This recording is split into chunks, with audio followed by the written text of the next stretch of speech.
My name is Megan Truax, and this is my presentation of my subculture, Sierra Leone, as well as my interview with Solly Hilton.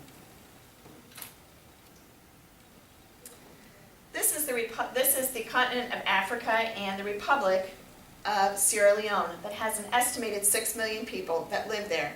Islam and Christianity are the most predominant religions in the area. I did find it interesting to find out that the religions of Christians and Islams very rarely have arguments and fighting in between the religions. They're often respectful of each other. This was read about in a UN website.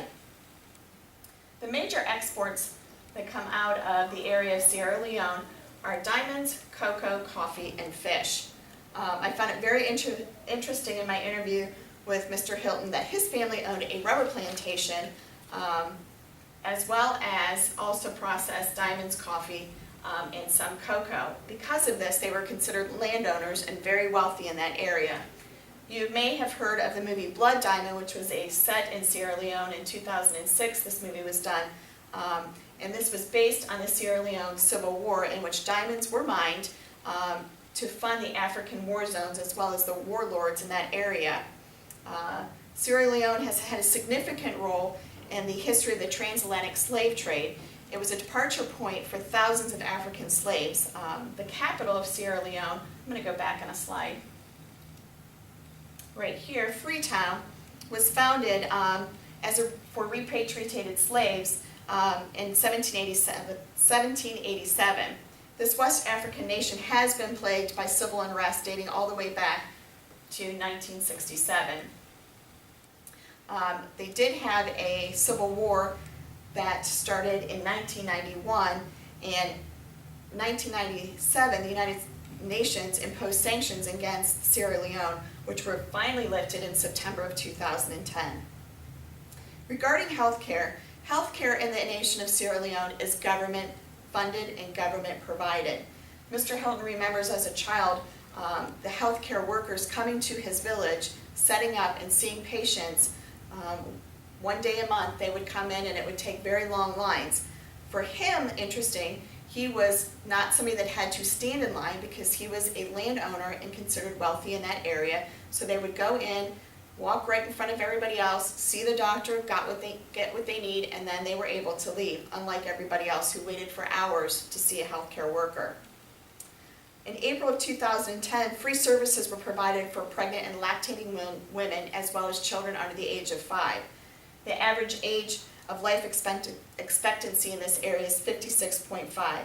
And unfortunately, infant mortality and maternal health and death are among the highest in the world in this area. Mental health care is almost non-existent within this region. They have had epidemic outbreaks of yellow fever, cholera, Lassa fever, as well as meningitis. HIV and AIDS is 1.6 higher than the rest of the world, but on an average is consistently lower than the 6.1% that is found in the sub-Saharan Africa. In regards to the Geiger and David Heiser assessment model, first I'd like to speak on social organization. I found this element very interesting after doing my interview with Mr. Hilton. He had the unique opportunity growing up in what would be considered a privileged family in his area. He actually compared it to being one of the Rockefellers, if you would. Because of their wealth, they were considered owners of the area, almost like kings and queens of that area. And when we discussed government medicine, he said that he never had to wait in lines, like I mentioned before. They went right to the front, had access, and if anything major happened to them, they had the ability to go right to Freetown and see a doctor or go to a hospital in Freetown and not have to wait for anybody else. He said if he were to move back to there today, he would be regarded as a king in that area because of his education that he received in Freetown as well as in the United States. As a child, he was willing to work for his family on the rubber plantation, and he is known that he has educated and he is a hard worker. So therefore, if he were to go back, which he chooses not to, he would be considered a king. He did come to the United States in the late 70s to follow his father that took a job for the government in the state of New York. and had rest of his family come later on to the States. But like I said, he has chosen not to return at this time. I also wanted to discuss the element of environmental control. When I asked him about mental health in particular, he said it was not heard of, nor was it ever really discussed. He said he does not remember ever hearing of anyone that had mental illness, depression, schizophrenia, bipolar disease. He said the subject was considered to be taboo in their area. He does remember that if a person was what he would consider not right, they were removed from the village. He has no idea, really to this day, whatever happened to those people. There wasn't mental institutions or mental hospitals. So he said because it was so taboo, people kind of viewed those people that had a mental illness as being more of somebody that would be possessed. And it wasn't seen as a healthcare issue like we would consider somebody that had diabetes, heart disease. The views of the elderly population are significantly different than how we view our elderly here in the United States when you compare the West African culture compared to us. As stated before, the average age for them is 56.5, which is far lower than us.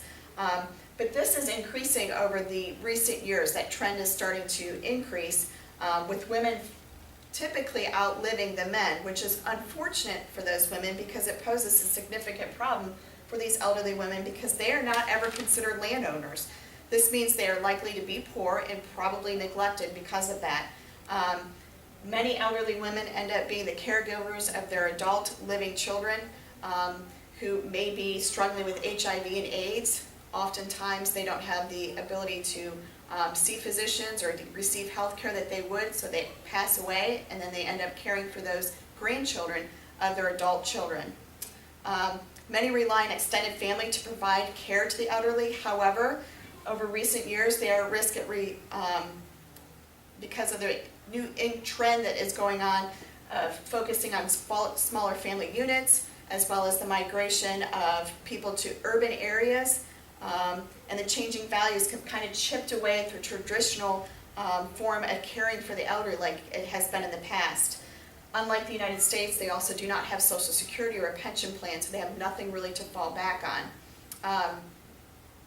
Also, with the average age being 56.5, there's really not much known about geriatric health and how to care for somebody that becomes elderly and their needs.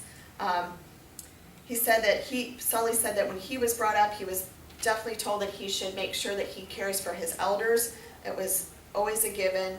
His mom, when she did come from Sierra Leone back to the United States, lived with a sister here who lived in Georgia and lived with her until her death in 2011.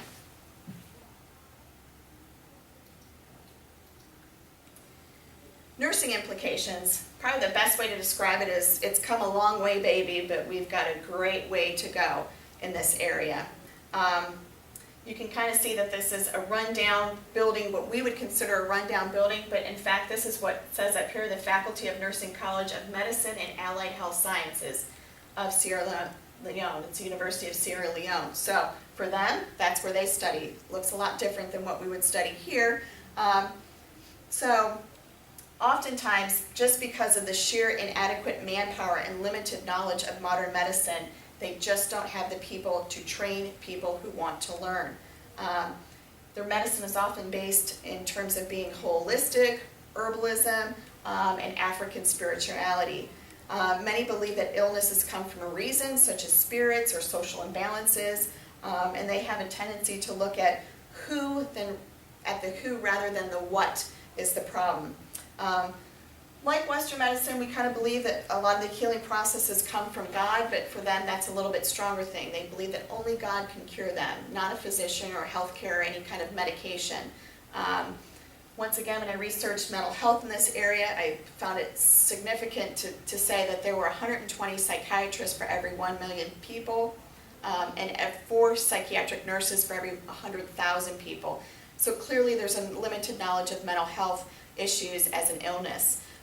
Because it's government health care, there's often difficult to get to medical facilities, and there's often long lines, as Mr. Hilton confirmed with me.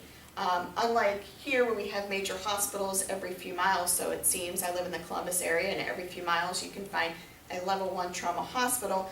For them, hospitals are mostly in the urban areas, and if you're a rural person, trying to get from one place to another is pretty significant.